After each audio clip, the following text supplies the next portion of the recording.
అందరికీ నమస్కారం. మన కన్నమ్మ కిచెన్లో గోడకి బల్లిలాగా అలాగే అతుక్కొని పోయి తొంగి తొంగి చూస్తూ ఉంది. ఎందుకో ఈవిడ గారికి కొత్తగా భయం మొదలైంది తన భర్త గారిని చూసిన దగ్గర నుండి. ఇషాన్ తన గదిలోకి వెళ్ళిపోయిన తర్వాత అంజలి గారు మాత్రం తన భర్త పక్కన కూర్చుంటూ, ఏంటండి దొరగారు, మా కన్నమ్మ అలా చేస్తుంది, మా కన్నమ్మ ఇలా చేస్తుంది, అడవిలో పులులను సింహాలను సైతం వేటాడేస్తుంది అని గొప్పలు చెప్పారు. ఇప్పుడేమో గోడ కతుక్కున్న బల్లిలాగా అలాగే అతుక్కొని పోయి నా కొడుకుకు భయపడిపోయింది. ఏంటి సంగతి? ఇంతకీ అటువంటి విరోచిత సాహసాలు చేశారా? గొప్ప కోసం మీరే మాకు చెప్పారా అనగానే తన భయాన్ని తగ్గించుకుంటూ అక్కడికి వచ్చి, ఏటత్తా ఏటో అంటా ఉండావు, నేనేమీ భయపడలేదు దొరా, మీరైనా చెప్పండి, నేను భయపడతానా అనగానే, లేదులే కన్నమ్మ, మీ అత్త ఊరికే అంటుంది, నువ్వెందుకు భయపడతావు, నువ్వు శివంగి తెలుసా, ఎదురుగా పంజా విప్పి సింహం నిలబడ్డా కూడా ఎప్పుడూ తొనకవు బెనకవు. దీప్తి మాత్రం పిల్లలతో మాట్లాడుతూ ఉంటే అప్పుడే పిల్లల్ని రెడీ చేసే ఒక మెయిడ్ వచ్చి, మేడం పిల్లల్ని ఇస్తారా, నేను స్నానం చేపించాలి అనగానే తన వైపు చూస్తూ, ఏమీ అవసరం లేదు, ఈరోజు నేను చేయిస్తాను అంటుంది. ఆ మాత్రానికే కుటుంబ సభ్యులు ఆనందంగా ఫీల్ అయితే పిల్లలు మాత్రం సంతోషంగా వాళ్ళ అమ్మ మెడ చుట్టూ చేతులు వేసి, మమ్మీ ఈరోజు నువ్వు మాకు బాత్ చేయిస్తావా, అవును నాన్న అంటూ ఇద్దరికీ ముద్దు పెట్టి తన గదిలోకి తీసుకువెళ్తుంది. కన్నమ్మ మాత్రం సంతోషంగా వాళ్ళ వైపు అలాగే చూస్తుంది. అంజలి గారికి ఏదో ఆలోచన వచ్చినట్టు, కన్నమ్మ నువ్వెళ్ళి నీ పెనిమిటికి మంచి కాఫీ చేసి తీసుకువెళ్ళవే అనగానే, ఇంతవరకు కన్నమ్మ వంట చేయలేదు. వాళ్ళ ఆచారం ప్రకారం మొదటిగా వంట చేసి దేవుడికి నైవేద్యంగా పెట్టాలి, తర్వాత ఏదైనా చేయాలి. సంధ్యా సమయం అయింది కదా, వెళ్ళి ఫ్రెష్ అయ్యి దేవుడికి ప్రసాదం చేసి ఆ తర్వాత నీ పెనిమిటికి కాఫీ తీసుకువెళ్ళు, కాదు వంట చెయ్యి అంటుంది. అత్త నువ్వు పెనిమిటి కోసం వంట చేసినావు కదా అనగానే, నువ్వు చెప్పింది చేయవే అంటుంది. సరేలే అని గెస్ట్ రూమ్లోకి వెళ్ళి తలస్నానం చేసేసి తన గూడెం నుంచి తెచ్చుకున్న సంచి నుండి ఒక డ్రెస్ తీసి వేసుకుంటుంది. తలకి టవల్ అలాగే చుట్టుకొని ముందుగా దేవుడి గదిలోకి వెళ్ళి స్టవ్ నీట్గా పనివాళ్ళు తుడిచిపెట్టడంతో పసుపు కుంకుమలు పెట్టేసి నమస్కారం చేసుకొని మొదటిగా పాయసం చేస్తుంది. దాన్ని దేవుడికి నైవేద్యంగా పెట్టేసి పూజ చేస్తుంది. ఆ తర్వాత తనే స్వయంగా ఇషాన్కి ఇష్టమైనట్టు అంజలి గారు చెప్పడంతో కాఫీ కలుపుతుంది. ఎందుకో భయంగా అనిపిస్తూ ఉంటే అంజలి గారి వైపు చూస్తూ, తప్పదా అంటుంది. ఎందుకే, నా కొడుకు ఏమి సింహం కాదు, అలా భయపడిపోతున్నావు అనగానే, అదేనయం, నీ కొడుకు అంతకంటే ఎక్కువగా చూస్తాడు అనుకుంటుంది మనసులో. ధైర్యం చేసుకొని అడుగు ముందుకు వేయగానే, ఏంటే జడ వేసుకోకుండా వెళ్తున్నావు, చక్కగా జడ వేసుకొని పూలు పెట్టుకోవచ్చు కదా అనగానే, ఏమో అత్త ఇవన్నీ పున్నమి తర్వాతే అంటుంది. తను సెకండ్ ఫ్లోర్లో ఉన్న ఇషాన్ గదిలోకి వెళ్తుంది. మేఘన మాత్రం అంజలి గారి దగ్గరికి వచ్చి, ఏంటత్త కన్నమ్మ ఏదో చెప్తుంది పూలు పెట్టుకోమంటే అనగానే, వాళ్లకు ఒక ఆచారం ఉందే, పెళ్ళైన తర్వాత వచ్చే మొదటి పౌర్ణమికి భర్తతో కలిసి పూజ చేయాలి. ఆ పూజకు కూడా తను కట్టుకునే చీర భర్తే తీసి ఇవ్వాలి. అంతవరకు కూడా పెళ్ళికి ముందు ఎలా డ్రెస్ వేసుకునేవాళ్ళో అలాగే వేసుకుంటారు.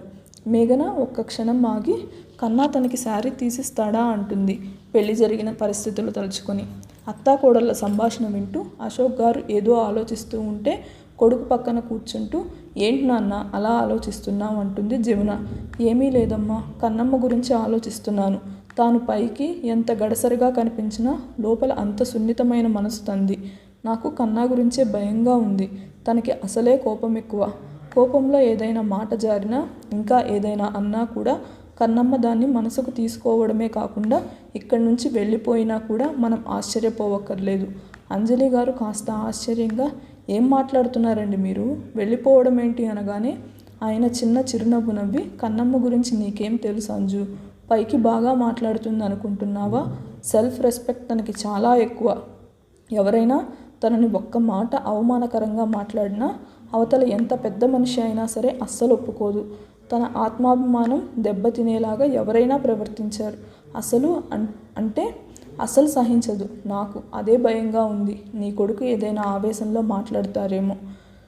ఇక్కడ కన్నమ్మ తన భర్త గదిలోకి వెళ్ళాలా వద్దా అని ఆలోచిస్తూ ఏదైతే అదైందని లోపలికి వెళ్తుంది. అసలు ఎంత పెద్దగా విశాలంగా ఉందో గది మొత్తం కూడా. ఇషాన్ తన టేస్ట్కి తగ్గట్టు డిజైన్ చేయించుకున్నాడు ఆ గదిని. మనిషి అలికిడి ఎక్కడా లేకపోవడంతో పెనిమిటి యాడా లేడు అనుకుంటూ కాఫీ అక్కడ పెట్టేసి బాల్కనీ సైడ్ మొక్కలు ఉంటే అక్కడికి వెళ్తుంది. అప్పుడే స్నానం చేసి వచ్చిన ఇషాన్ కేవలం టవల్తో మాత్రమే వచ్చాడు. ముక్కు పుటాలకు మంచి కాఫీ స్మెల్ తగులుతూ ఉంటే తన తల్లి పంపించిందేమో అనుకుంటూ ఒక్క సిప్ వేస్తాడు. టేస్ట్ చాలా డిఫరెంట్గా ఉంది, కానీ చాలా నచ్చడంతో ఆగకుండా కాఫీ తాగేస్తాడు. కన్నమ్మ మాత్రం బాల్కనీ అంతా మొక్కలతో నిండి ఉండడంతో మా గూడెం కంటే కూడా చాలా రకాల పూలు ఉండాయబ్బా. మాటల సౌండ్ వినిపించడంతో వెనక్కి తిరిగి ఎవరక్కడా అనగానే ఎవరేటి నేనే కాదా పెనిమిటి అంటూ లోపలికి వస్తుంది కన్నమ్మ. అంతే, బాబుగారు టవల్తోనే ఉండటంతో కెవ్వుమని కేకేస్తుంది. అరుపు ఇల్లు మొత్తం వినిపించింది. ఇషాన్ మాత్రం అంత గట్టిగా అరుస్తుందని ఎక్స్పెక్ట్ చేయకపోవడంతో బొమ్మలాగా బిగుసుకుపోయి మళ్ళీ తేరుకొని చాలా ఫాస్ట్గా వచ్చి ఎందుకు అరుస్తున్నావు అంటూ దగ్గరగా రాగానే ఓలమ్మో ఓతల్లో నేను ఈ ఘోరం చూడలేనమ్మో, ఈ పెనిమిటికి ఒంటి మీదకి ఇంత వయసు వచ్చిండాది, సిగ్గెట్టా లేదమ్మా దేవుడు, అరవద్దు అంటూ తన దగ్గరికి వచ్చే కొద్దీ ఓలమ్మో ఓర్నాయను నువ్వు దూరంగానే ఉండు పెనిమిటి, నువ్వు ఇట్ట అంటోడని నేను అనుకోలేదు అబ్బా అంటూ గట్టిగా 2 చేతులతో తన కళ్ళు మూసుకుంటుంది. కన్నమ్మ అరుపులకి ఫ్యామిలీ మొత్తం ఇషాన్ రూమ్లో ఉంటారు. అందరూ ఏం జరిగిందో అర్థం కాక అలాగే ఉంటే ఇషాన్ కన్నమ్మ ఒక చేయి పట్టుకుని ఇంకొక చేత్తో నోరును మూస్తాడు. తను అలా అరుస్తూ ఉంటే చేపపిల్లలాగా గిలగిలా తన్నుకుంటూ ఇషాన్ బాబును బెడ్ మీదకు ఒక నెట్టు నెట్టి అంజలి గారి వెనక దాక్కొని కొడుకు ఏమన్నా పసిబిడ్డ అనుకుంటా ఉండాడా, ఈ అవతారం ఏంది తల్లి, ఆడికి మా కర్రిగాడు చెప్తానే ఉండాడు పట్నం పోకళ్ళు చాలా ఇడ్డూరంగా ఉంటాయే కన్నమ్మ అని. నేను ఇనిసొస్తే కదా, అయినా ఈసారి ఆడిని ఈడకి రాని మా గూడానికి తీసుకెళ్ళి మొత్తం పరిగెత్తించి కొడతాను కర్రినాయాల్ని, అప్పుడు కానీ సక్కంగా రాడు. అందరూ ఇషాన్ అలా ఉండటంతో వెంటనే లేడీస్ మొత్తం అంటే పనివాళ్ళు కూడా రావడంతో అందరూ వెళ్ళిపోతారు. ఒక్క అర్నవ్, చక్రి ఇంకా అంజలి గారు తప్ప. ఇషాన్ మాత్రం వెంటనే డ్రెస్సింగ్ రూమ్లోకి వెళ్ళి గబగబా డ్రెస్ చేంజ్ చేసుకొని వచ్చి ఏంటమ్మా ఇది తింగరదానిలాగా ఉంది, ఇలా అరుస్తుంది, ఓ పెనిమిటి కూసంత తగ్గు, నేనేమి తింగర కాదు, నువ్వే సిగ్గులేని సింగరాయుడివి అంటుంది. చక్రి మాత్రం పక్కపక్క నవ్వేస్తూ సిగ్గులేని సింగరాయుడు ఏంటి కన్నమ్మ అనగానే వారి సక్రమన్నా నీకు తెలియదు కదూ, మా గూడెంలో ఓ 12 ఏళ్ల పోరగాళ్లే సింగరాయుడు, ఆడు కూడా ఇంతే గోసెట్టుకొని అటు ఇటు తిరుగుతూ ఉంటాడు, గొడ్డలేసుకోరా అయ్యా అంటే వాళ్ళమ్మను 30 తిప్పలు పెట్టి 3 చెరువుల నీళ్లు తాగించి గోసుతోనే గూడెంతా తిరుగుతాడు గబ్బుగాడు. ఇగో నా పెనిమిటి కూడా ఆడి మళ్ళే తిరుగుతూ ఉన్నాడు, ఆడు గోసిగొడ్డేసుకుంటే ఈ మనిషి ఏమో అడ్డగొడ్డ కట్టుకొని ఉండాడు, ఓయమ్మ ఎంత గబ్బు పిల్లోడని నేను అనుకోలేదు అత్తమ్మో, నేను పోతా ఉండా ఇయాల్టికి, అయినా దర్శన భాగ్యం సాల్లే మాకు. ఓ సక్రమన్న నువ్వు కూడా బేగిరా, ఇట్టాటి మనిషి కాడా చాలాసేపు ఉండకూడదు, ఓ చిన్నబాబా నువ్వు కూడా అప్పా, ఏంటి విగ్రహంలాగా అట్టాగే నిలబడి ఉంటారు, నేను పోతుండానబ్బా అంటూ ముసలమ్మలాగా గొనుక్కుంటూ ఆ గదిలో నుంచి వెళ్ళిపోతుంది. అర్నవ్, చక్రి మాత్రం వచ్చే నవ్వును బలవంతంగా ఆపుకుంటూ ఓ సింగరాయుడు కూసంత గుడ్డలు వేసుకో అబ్బా అని బయటికి పరిగెడతాడు చక్రం. సింగరాయుడు ఏం పేరు పెట్టినావే కన్నమ్మ, నాకు అర్థమైపోయిందమ్మా నీతో నీ పెనిమిటి భవిష్యత్తు ఎలా ఉంటుందో.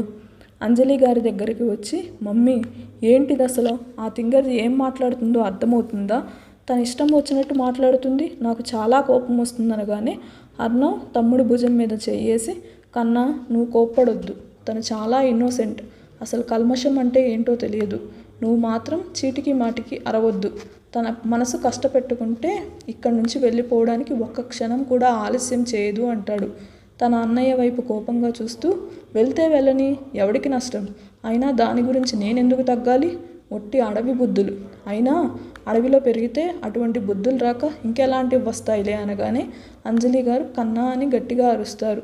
తల్లి వైపు అసహనంగా చూస్తూ ఏంటి మమ్మీ అసలు నువ్వు చేసింది, ఏమైనా బాగుందా, నువ్వు ఆ మనిషిని తెచ్చి నాకు పెళ్లి చేసావు, తర్వాత నా భవిష్యత్ ఎట్లుంది అనే ఒక్క క్షణమైనా ఆలోచించావా, అసలు కొన్ని క్షణాలకే ఎంత అల్లకల్లోలం చేసి వెళ్ళిపోయిందో చూడు, డీసెన్సీ అన్నది ఎక్కడైనా కనిపిస్తుందా, ఊరికి అరవడం కేకలేయడం ఇదేమైనా ఆడమనుకుంటుందా అనగానే ఈసారి అంజలి గారు ఇంకాస్త కోపంగా చూస్తూ కన్నా ఇంకొకసారి అడవి అన్నావంటే మర్యాదగా ఉండదు నీకు, సిటీలో ఉండి నిరంతరం కుళ్ళు బుద్ధులతో పైకి నటించే వాళ్ళకంటే తను 1000 రెట్లు మేలు, మనసులో ఏది ఉంటే అదే మాట్లాడుతుంది, మనసులో ఒకటి పెట్టుకొని బయటికి ఒకటి మాట్లాడడం తనకి అస్సలు చేత కాదు, నీకు ఇష్టం లేకపోతే అసలు నీ దగ్గరికి కూడా నేను తన్ని పంపించను, నేను చెప్తేనే ఇక్కడికి వచ్చింది, ఇంకొక మాట నా కోడల గురించి మాట్లాడావంటే అసలు నేనేం చేస్తానో తెలియదు.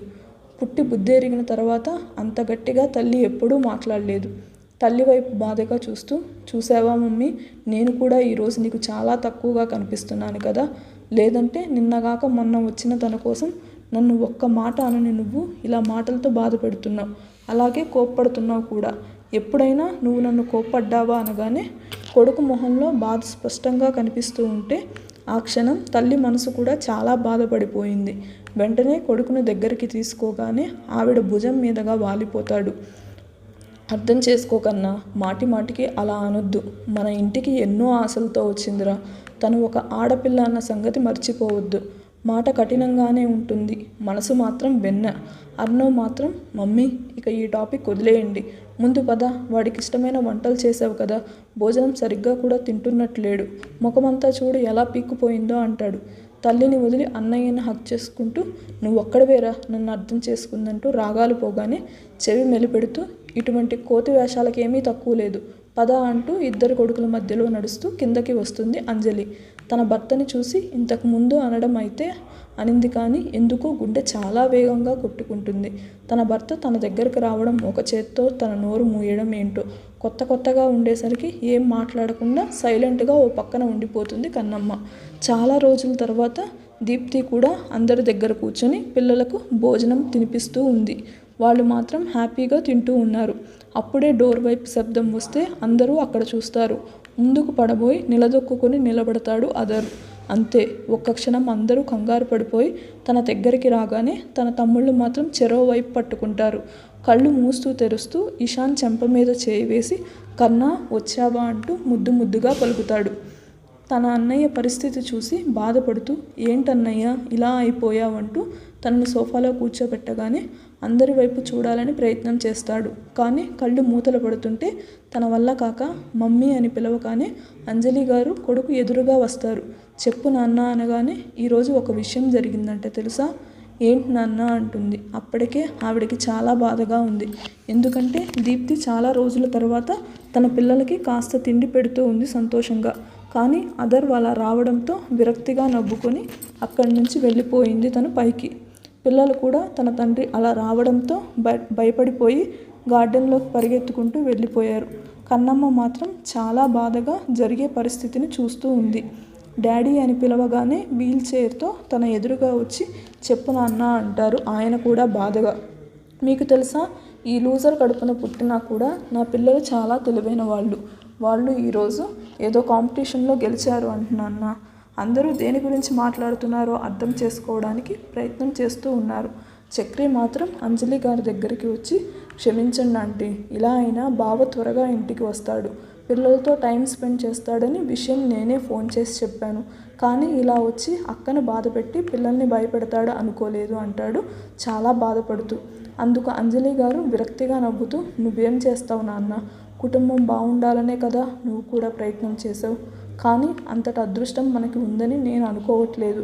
వీడి జీవితం ఎప్పుడు ఇంతకు ముందులాగా సంతోషంగా ఉంటుందో లేదో. అవన్నీ తర్వాత నా బిడ్డ నాకు దక్కితే చాలు. అసలు మనిషి చూడు ఎలా అయిపోయాడు. వీడికి ఈ దిక్కుమాలిన తాగుడు అలవాటు అసలు ఉందా? అదరు మాత్రం ముందుకి వెనక్కి ఊగిపోతూ, ఏంటి మమ్మీ, నేను మాట్లాడుతూ ఉంటే నువ్వేంటేంటో మాట్లాడుతూ ఉన్నావు, చెప్పు, నా పిల్లలు గ్రేట్ కదా అనగానే, నీ పిల్లలు నీకు గ్రేట్ అయితే అంతకంటే ముందు నా కొడుకు నాకు గ్రేట్. వాడు లూజర్ కాదు, ఎప్పుడూ కూడా విజయం తన వెంటే తిప్పుకున్నవాడు. ఈరోజు పరిస్థితులు తారుమారయ్యాయి అని నువ్విలా మాట్లాడొద్దు నాన్న అంటుంది ఆవిడ చాలా బాధగా. నా వల్ల ఎవరికీ సంతోషం ఉండదు మమ్మీ. చూసావా నీ కోడలు ఎలా పైకెళ్ళిపోయిందో. నా పిల్లలు భయపడి వెళ్ళిపోయారు. అసలు నేను ఉండి ఉపయోగం ఏంది అనగానే తమ్ముళ్ళిద్దరూ అన్నయ్య అంటూ గట్టిగా అరుస్తారు. ముందుగా చిన్న తమ్ముడు వైపు చూస్తూ, నన్ను క్షమించుకన్నా, నీకు చాలా అన్యాయం చేశాను నేను. నువ్వు ఆడుతూ పాడుతూ లైఫ్ ఎంజాయ్ చేస్తూ ఉంటే కంపెనీకి నష్టం తేవడమే కాకుండా ఇంటి పరువు మర్యాద తీసేశాను. దాన్ని రీప్లేస్ చేయడానికి పగలు రాత్రి కష్టపడుతూ ఉన్నావు. నీ లైఫ్ నీ సాక్రిఫైస్ చేస్తున్నావు అంటాడు. తన అన్నయ్య చేయి పట్టుకొని, అలా అనకండి, నువ్వెప్పటికీ లూజర్ కాదు. ఈ క్షణం తలుచుకున్నా నువ్వు ఎటువంటి ప్రాజెక్ట్ అయినా డీల్ చేయగలవు. నీ దగ్గర నేను బిజినెస్ నేర్చుకున్నాను అన్నయ్య. నీ ముందు ఎప్పుడూ చిన్నవాడిని. ఈ కష్టమేంటి, ఇంకా ఎంత కష్టమైనా పడతాను. నువ్వు మాత్రం సంతోషంగా ఉండాలన్నయ్య, అదే నా కోరిక. నువ్వు వదిన పిల్లలు కలిసి ఉంటే నాకు చూడాలని ఉంది అంటూ కన్నీళ్లు పెట్టుకుంటాడు. తన భర్త కన్నీళ్లు పెట్టుకునేసరికి కన్నమ్మ గుండె చెరువైపోతుంది. తెలియకుండానే ఏడవటం మొదలుపెట్టేసింది. తన ఏడుపు సౌండ్ పెద్దగా వినిపించేసరికి అందరూ అటు చూస్తారు. చాలా స్పీడుగా అథర్వ్ దగ్గరకు వచ్చి కాళ్ళ దగ్గర కూర్చొని పెదబాబా అంటూ గట్టిగా అరవగానే మిగిలిన వాళ్ళు అలాగే చూస్తే తన అరుపుకి ఏడుపు ఆపేసి ఒక్క క్షణం అదిరిపడతాడు ఇషాన్. అథర్వ్ కళ్ళు మూస్తూ తెరుస్తూ మిత్రమ్మా అంటాడు. ఈ వీడియో నచ్చినట్టయితే లైక్ చేసి మా ఛానల్ని సబ్స్క్రైబ్ చేసుకోండి.